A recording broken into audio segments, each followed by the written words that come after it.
네, 오전장 업앤다운 상승과 하락 종목에 대한 투자 전략 세워보는 시간입니다. 한화증권 송도 IF 이지 지점에 이대희 과장 연결합니다. 안녕하세요.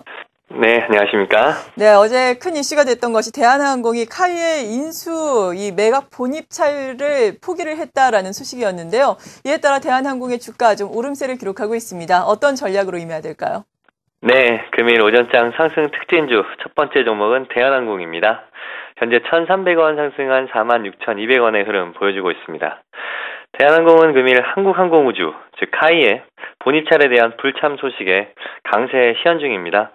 그간 대한항공은 한국항공우주 인수에 대한 불확실성이 자금 조달과 재무구조에서 부담으로 작용하면서 투자 심리를 위축시켜 왔으나 근본 인수 포기 소식으로 불확실성이 제거되었다는 소식에 대한항공은 주가 강세, 반면 한국항공우주는 이 시각 주가 약세 기록 중입니다.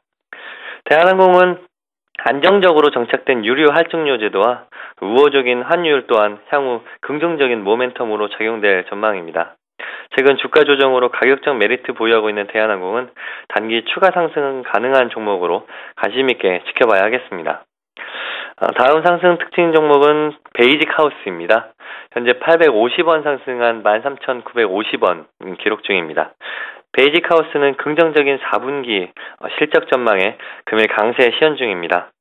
베이직하우스 또한 그간 중국 법인 실적 부진 등이 부진하면서 약세 흐름이 이어왔으나 지난 11월 매출액은 전년비 39% 증가, 12월 현재까지 40% 증가하는 등 중국 법인의 실적 턴어라운드 지속이 가능할 것이라는 소식에 주가 반등 시도하고 있습니다.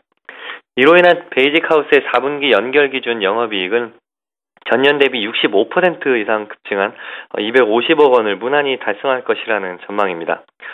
다만 베이직하우스의 경우 181선을 저항으로 올 초 22,000원부터 시작된 장기간의 약세 추세가 이번 모멘텀으로 반등 가능할지 확인하시면서 181선, 즉 13,000원 안착 여부 보시면서 매매 대응해야겠습니다. 마지막 상승 특징 종목은 카프로입니다. 카프로 현재 550원 상승한 12,550원 기록 중입니다. 카프로 또한 중국발 호재로 인해 강세 시현 중입니다. 화학주주들은 주로 중국 경기에 영향을 많이 받는데 최근 내년 중국 경기가 회복될 수 있다는 기대감에 주가 강세 흐름 이어가고 있습니다. 중국의 경우 정권 교체 이후 적극적인 경기 부양 정책에 대한 기대감이 높아지고 있는 가운데 실제 내년 경제 성장률 목표치를 8%대로 제시하는 등 본격적인 경제 성장을 위한 긍정적인 뉴스들이 들려오고 있습니다. 그간 중국 경기 부진으로 상해 지수도 한때 2,000포인트를 붕괴하였지만 정권 교체 후 경기 부양 기대감으로 최근 상해 지수도 2,000포인트를 저점으로 빠르게 상승 전환하는 모습입니다. 따라서 향후 중국 경기 부양에 따른 관련주들에 대한 관심, 특히 아직 주가에 반영되어 있지 않은 중소형 종목에 대한 관심이 필요해 보입니다. 카프로 또한 현 주가에서는 추가 상승이 기대되는 종목으로 관심 있게 지켜봐야겠습니다. 네. 그리고 하락하고 있는 종목에 대한 투자 전략 세워보겠습니다. 지난 주말에 일본의 자민당이 선거에서 압승을 거두면서 엔화 약세가 추가적으로 급격하게 나타날 것이다라는 전망이 나오고 있습니다. 엔화와 관련된 종목들의 주가가 등락을 엇갈리고 있는 상황인데요.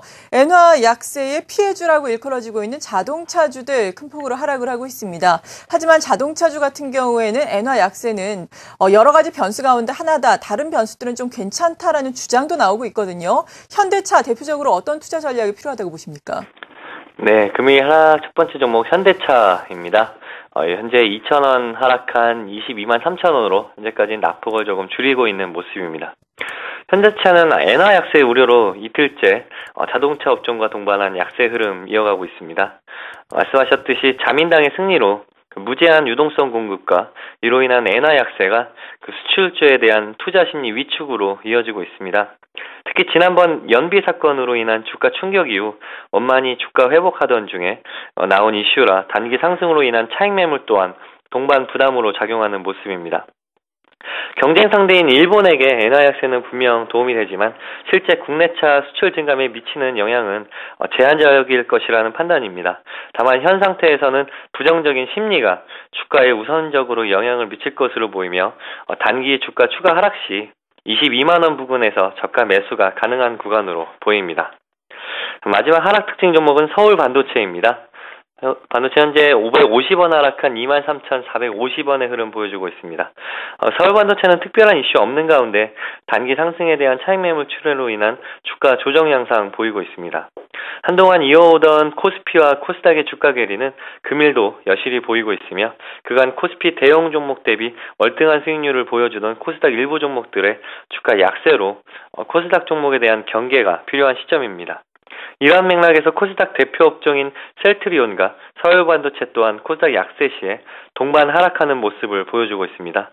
다만 LED 관련 호재성 재료 보유하고 있는 서울반도체의 경우 수급에 의한 조정은 단기적이라 판단되며 코스닥 조정으로 주가 조정 시 21선 부근 지지에 성공한다면 저가 매수 가능한 종목으로 매수 관점에서 관심 있게 지켜봐야 하겠습니다.